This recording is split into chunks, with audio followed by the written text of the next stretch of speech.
Au lendemain de la journée ville morte, observée essentiellement dans les 1er, 2e et 8e arrondissements de Brazzaville, les activités semblent avoir repris. Les boutiques, marchés, transports étaient fonctionnels. Dans la journée d'aujourd'hui, elle est vraiment bien.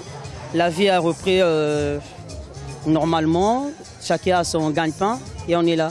Quand même, tout est libre. Même moi, en tant que contrôleur, je travaille dans le bus, je travaille pour moi.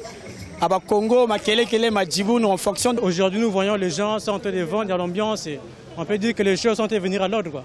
L'annonce de la journée ville morte par 5 candidats malheureux de l'opposition à la présidentielle du 20 mars 2016 n'a pas été bien appréciée par certains citoyens. Selon eux, elle aurait paralysé leurs activités. D'autres, par contre, en sont satisfaits. Pour moi, ça a été une activité qui a réussi.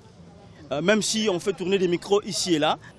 Mais en tant que Congolais, je suis satisfait de ce qui s'est passé. Ce n'était pas une bonne chose, puisque les candidats savaient déjà depuis le début que les élections n'allaient pas être crédibles.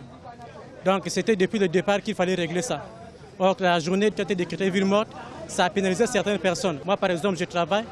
Là où je travaille, les ministres étaient passés. Il y a une liste qui était là, moi, je n'étais pas.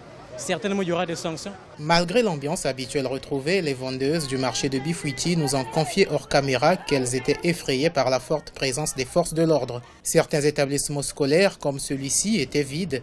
Les Congolais espèrent que tout entrera bientôt dans l'ordre.